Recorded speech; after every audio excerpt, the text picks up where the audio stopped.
समझा ना सबको? कोई डाउट नहीं है Yes, इसमें? sir.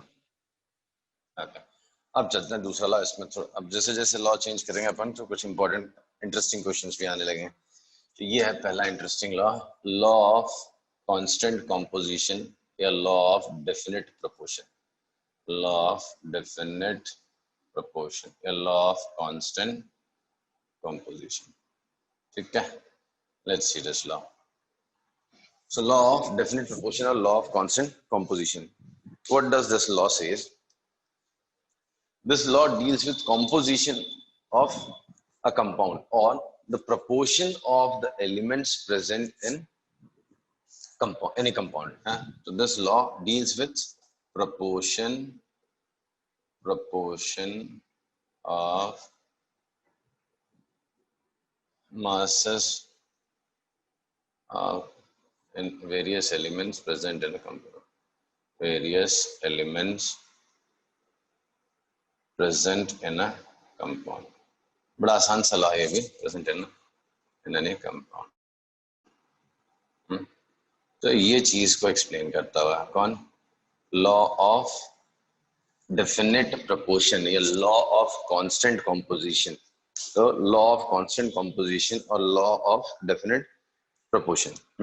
What does this law says? A chemical compound. This is about a chemical compound. A chemical compound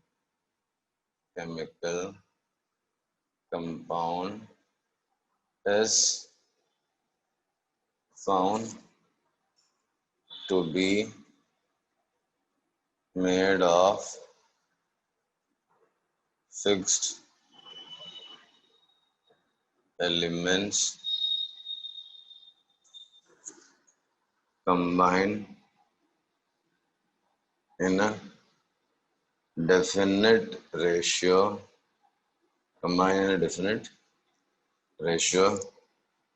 irrespective of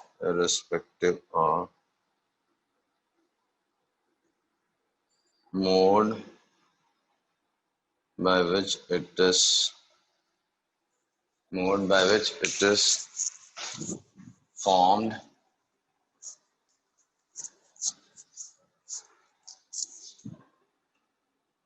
methods, irrespective of method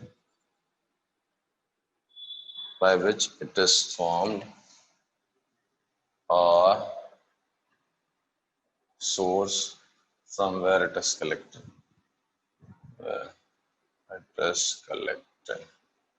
इसको समझाता हूँ। मतलब क्या बोल रहे हो? कोई भी chemical compound, name a chemical compound, carbon dioxide. तो कार्बन डाइऑक्साइड आपको बोलोगे, आपको सर ये कौन सा मजाक हुआ, नाम ही उसका कार्बन डाइऑक्साइड, मतलब कार्बन और 2 ऑक्सीजन, राइट? तो ठीक है, वो नाम को आप साइड रखो। कोई भी आप कंपाउंड का नाम बोलोगे, सोडियम क्लोराइड या कॉमन सॉल्ट, समझो कॉमन सॉल्ट लेटर से, तो वाटर ले लो, वाटर है तो भाई वाटर में 2 ही एलिमेंट कंबाइन करेंगे। वाटर बनाने के लिए हाइड्रोजन और ऑक्सीजन ही लगेंगे, तीसरा कोई एलिमेंट उसमें नहीं घुस सकता, राइट? तो वाटर फॉर्म करने के लिए exactly 2 elements are needed, third cannot enter into it, and वो भी हाइड्रोजन एंड ऑक्सीजन कंबाइन करेंगे बट डेफिनेट रेशियो में करेंगे। डेफिनेट रेशियो में करेंगे। फॉर एग्जांपल वाटर में हाइड्रोजन और oxygen combine in the ratio of 1:8 by mass, right? 8 grams of oxygen combines with exactly 1 gram of hydrogen, right? Irrespective of the source from where you have collected the water or the method of preparation of the water. आप जहां मर्जी वहां से water लेके आओ, उसमें 2 ही elements मिलेंगे अंदर आपको, hydrogen and oxygen, and that too they will combine in the fixed ratio. एक रेशियो में ही वो कंबाइन करेंगे और वो है 1:8। समझा? तो क्या बोल रहा हूं मैं? आप कोई भी कंपाउंड बनो, let's name ammonia, let's say ammonia लिया आपने, राइट? तो अमोनिया के 2 ही एलिमेंट्स होंगे, मतलब कॉन्स्टिट्यूएंट एलिमेंट्स होंगे। One is nitrogen, right, and other is hydrogen. Irrespective of method of preparation, आपने लैब में किस मेथड से बनाया है या नेचर में से आपकी प्रॉब्लम है, बट उसके अंदर दो ही कॉन्स्टिट्यूएंट एलिमेंट्स होंगे, nitrogen and hydrogen, and they will always combine, they will combine in the ratio of 14:3. ठीक, अगर आपने एक और एलिमेंट डाला तो वो कंपाउंड बदल जाएगा। हाँ, अमोनिया, अमोनिया, राइट, इसमें डाल दिया या कार्बन इसमें डाल दिया, कुछ तो भी आपने ऐसा किया, जो भी आप ऐसा करोगे तो उसके बाद वो कंपाउंड अमोनिया नहीं रहेगा, that compound will change, right. और तो और अगर आपने प्रपोर्शन भी चेंज कर दिया, जैसे 14:3 की जगह आपने 14:7 कर दिया या कुछ और कर दिया, तो वो कंपाउंड दूसरा हो जाएगा। बट अगर अमोनिया की बात करोगे, अमोनिया में यही रेशियो रहेगा और यही दो एलिमेंट्स रहेंगे। Okay, so this is what we say law of definite proportion और लॉ ऑफ कांस्टेंट कंपोजिशन, एक ही बात है दोनों में से, दोनों से भी बोल रहा, समझा ना? Not convinced? कन्विंस्ड, समझा सर। समझा, ओके। सो कोई भी कंपाउंड लाओगे आप तो उसका कॉम्पोजिशन कभी चेंज नहीं होता, कॉन्स्टिट्यूएंट एलिमेंट्स भी सेम रहते हैं and proportion ratio in which there masses combine वो भी सेम रहता है, राइट। इसके दो बड़े अच्छे कंक्लूजन है। सपोज करो, ये आगे आपको कंक्लूजन काम आएंगे जब डिफिकल्ट क्वेश्चंस आएंगे। तो इफ 1 ग्राम ऑफ हाइड्रोजन, समझो hydrogen is ignited in presence of excess oxygen लेके आपने क्या किया, हाइड्रोजन को इग्नाइट किया, then only 8 gram of oxygen is used, बहुत ऑक्सीजन डाली आपने, oxygen is used up and 9 gram water is form.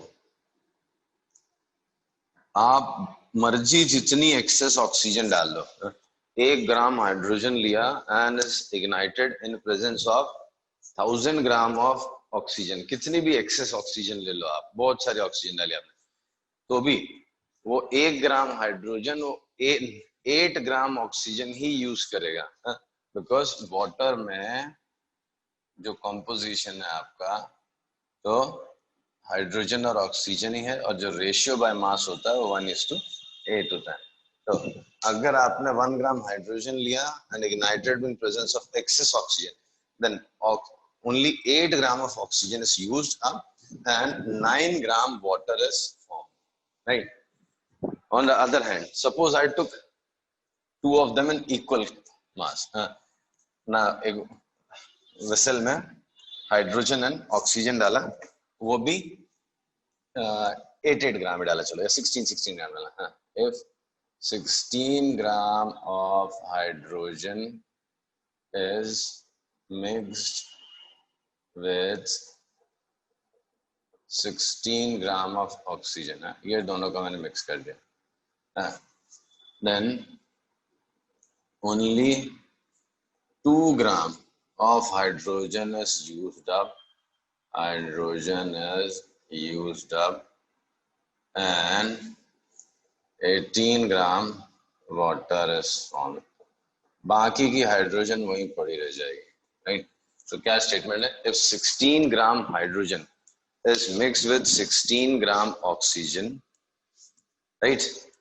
16 gram hydrogen is mixed with 16 gram oxygen, only 2 gram of hydrogen is used up and 18 gram of water is formed, बाकी जो 14 gram hydrogen है वो वहीं रहा आएगा, right. तो इसके ऊपर कुछ इंपॉर्टेंट न्यूमेरिकल्स होते हैं, इन पर किसी न किसी ने तो 9th-10th में पढ़े भी होंगे, depending on which board you are from. Limiting reagent वाले क्वेश्चंस हुआ करते थे, ये इतना मिक्स किया तो ये कितना बनेगा, राइट। तो इसके ऊपर कुछ इंपॉर्टेंट क्वेश्चंस भी होते हैं बाद में। क्लियर? आ रहा है समझ में? Yes, sir. ओके, तो इसके ऊपर कुछ क्वेश्चंस करेंगे हम लोग. Let's do some questions based on it.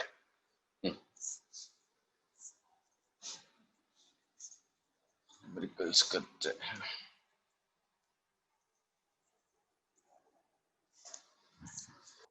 चल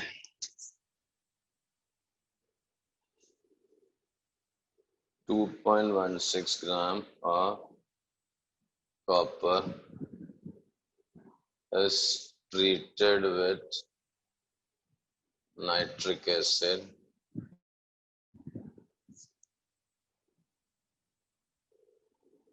and then heated strongly to form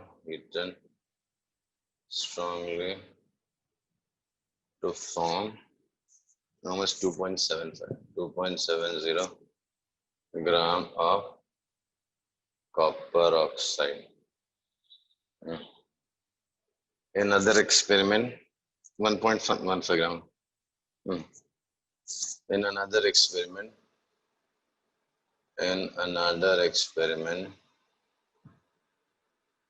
1.15 gram of copper oxide is reduced. Copper oxide is reduced to obtain 0.97 gram of copper. Show that this conforms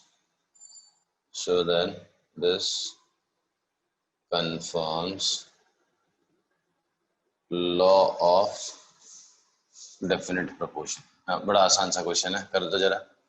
दो sources दिए हैं आपको, किसके? Copper oxide के.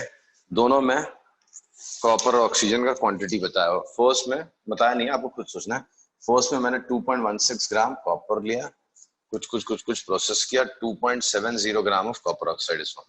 Second में उल्टा किया, 1.15 ग्राम ऑफ कॉपर ऑक्साइड लिया, 0.92 gram of copper is obtain by reducing it. उसको रिड्यूस किया, हाइड्रोजन गैस से कंबाइन कराया, तो on reduction it gave 0.92 gram of copper. So you have to show that this conforms law of definite proportion. मतलब दोनों ही sources में copper और ऑक्सीजन का जो रेशियो है बाय मास वो सेम है. This is what you have to prove. करो.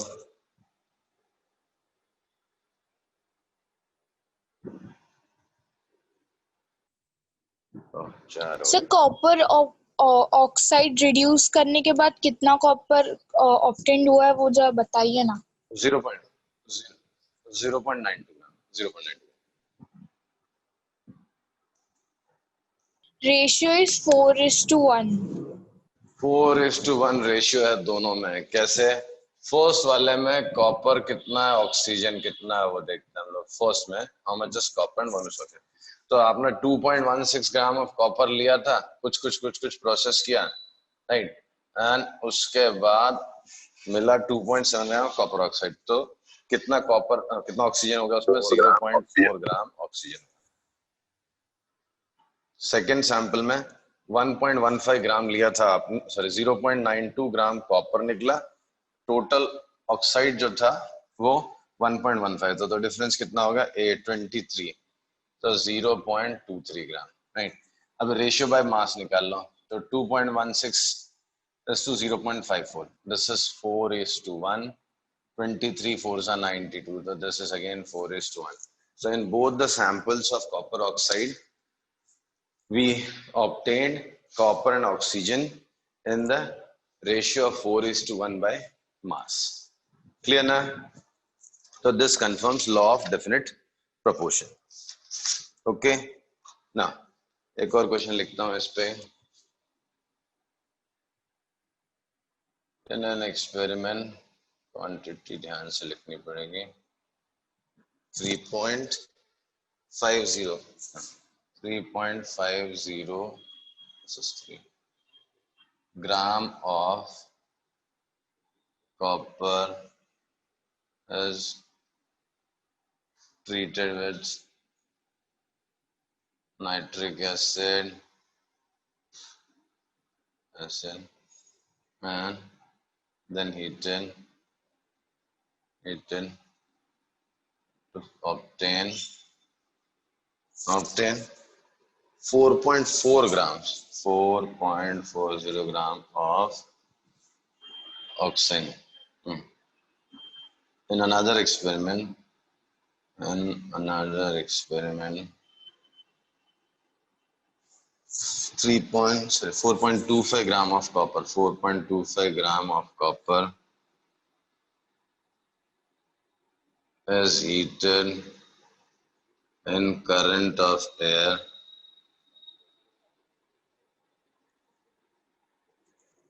find mass of copper oxide formed assuming no copper is left. Assuming no copper is left.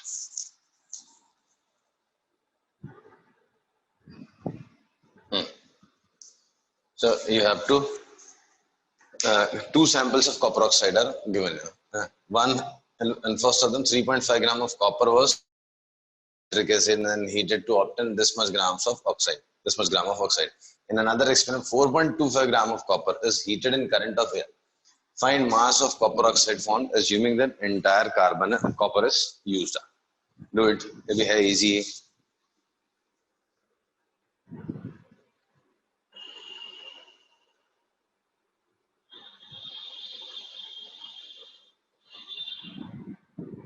सी एक कॉपर ऑक्साइड में आपको इसमें कंफर्म नहीं करना है, इसमें तो आपको निकालना है ना। फर्स्ट में कॉपर और ऑक्सीजन का रेशियो क्या है? फर्स्ट में कॉपर एंड ऑक्सीजन का रेशियो क्या है? 3.5:0.9, 35:9। सेकेंड में 4.25 ग्राम कॉपर था, is treated with x grams of oxygen to form whatever. So this ratio is what 4.25:x. तो ये दोनों रेशियो सेम होने चाहिए था। 35/9 is equal to 4.25/x. तो x is how much? ये assume कर लो, 4 कर लो, कैसे कर लो। So करते हैं, चलो 425 into 9 upon 35 into 100। ये बड़ा कॉम्प्लिकेटेड कैलकुलेशंस होते हैं इसके। 7 और ये हो गया 85। तो 85 9 720 और अच्छा 20 765 upon 700। तो इसको 763 ले लो अप्रोक्सीमेटली, तो 1.09। तो अप्रोक्सीमेटली 1.09 ग्राम आएगा क्या? ऑक्सीजन। तो ऑक्साइड कितना फॉर्म होगा? How much oxide is form? 1.09 plus 4.25। तो करेक्ट। तो amount of oxide formed is 4.25 plus 1.09, that is 5.34 gram। ये आंसर है। समझा? Okay. Yes. One last question.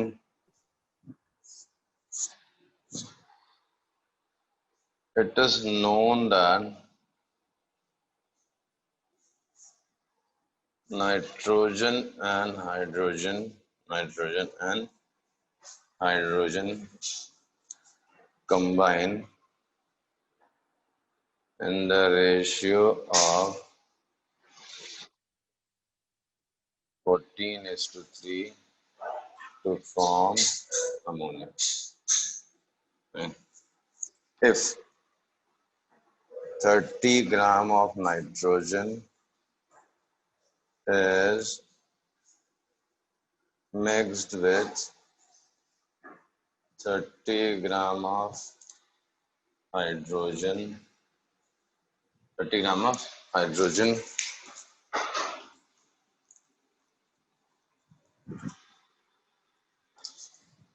find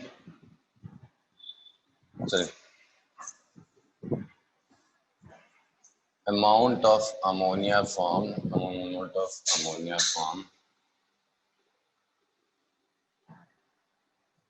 assuming one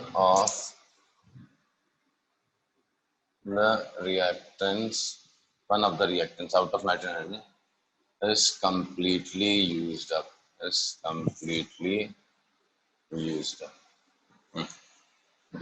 तो नाइट्रोजन और हाइड्रोजन मिक्स किया है, कितना 30 ग्राम and you have to estimate how much ammonia is formed if one of the reactants is completely used. ये आपको बता गया, या तो हाइड्रोजन या तो नाइट्रोजन, दोनों में से एक जो है वो completely यूज हो गया। तो अभी कितना अमोनिया फॉर्म हुआ होगा ये आपको एस्टिमेट करना है।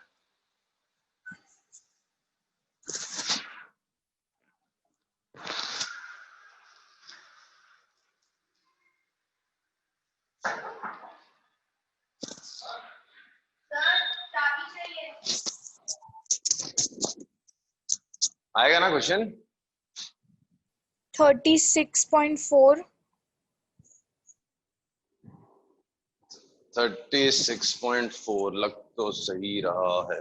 हाँ, पहले ये बताओ कौन सा कंप्लीटली यूज हो गया था नाइट्रोजन हाइड्रोजन में, और कौन सा बच गया था?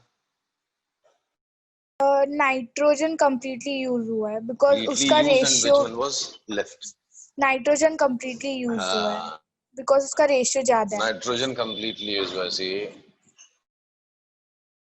इसका कंट्रीब्यूशन ज्यादा लगता है। ये नाइट्रोजन है, हाइड्रोजन, नाइट्रोजन का 14 ग्राम इसके 3 ग्राम के साथ लगता है, तो इसके 30 ग्राम के साथ ये कितना लगेगा? सेम प्रोपोर्शन में यूज होने वाला है, तो इसके 30 ग्राम के साथ वो कितना यूज होगा? 14 के साथ 3, 14 करेस्पॉन्ड्स टू 3, तो 1 करेस्पॉन्ड्स टू 3/14, तो यूनिटरी मेथड यूज करेंगे, तो 30 इज 30/10, तो 30 ग्राम नाइट्रोजन जाएगा, उसके साथ हाइड्रोजन जाएगा 90/14, तो total ammonia formed will be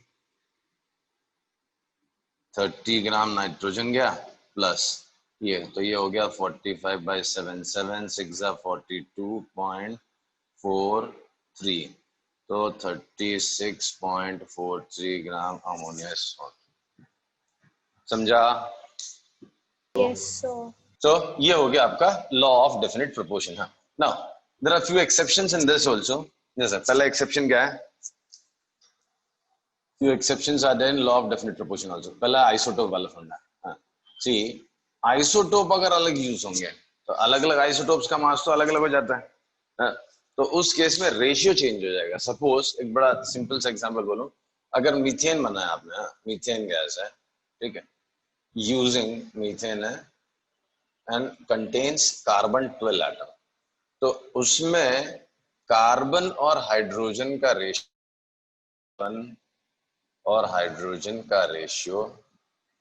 12:4 का होता है, यानी 3:1 का रेशियो है।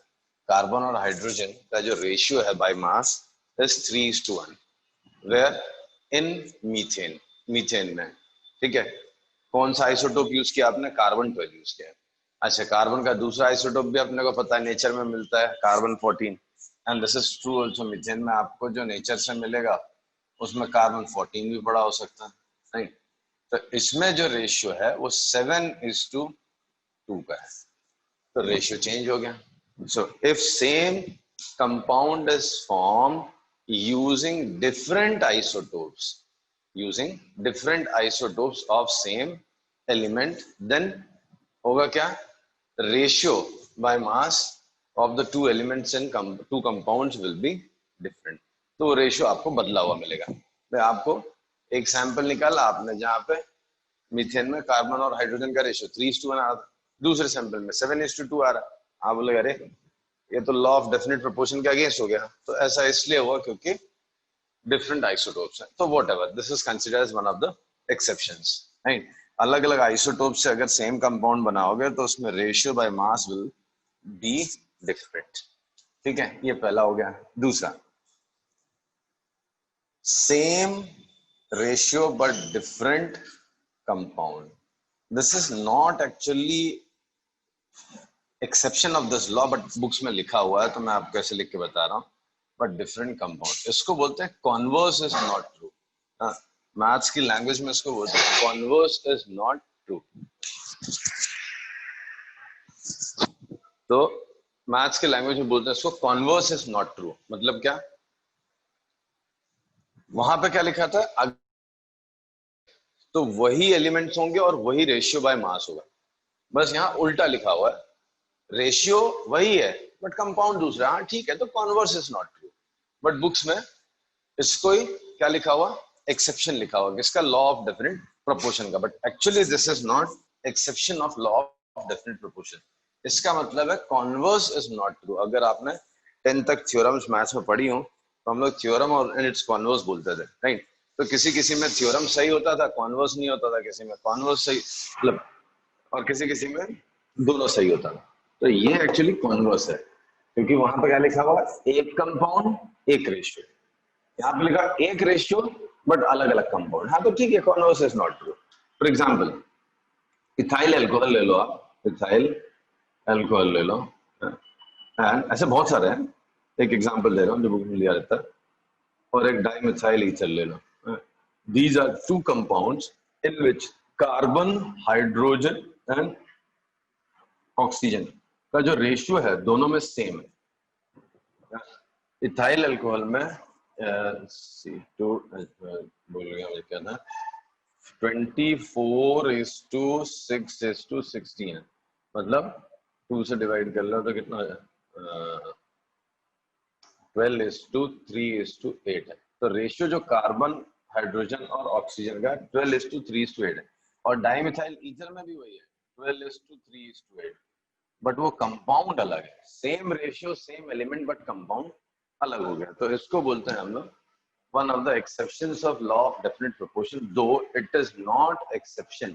ये एक्चुअली ये लिखा हुआ है कि कॉन्वर्स ट्रू नहीं होता है, नहीं, व्हाटएवर बुक में लिखा है तो मैंने आपको उसी लैंग्वेज में बता दिया। क्लियर है? सो this is your second law. मुझे तो इंटरेस्टिंग लगा, आई डोंट नो आप लोगों को मजा आया नहीं आया।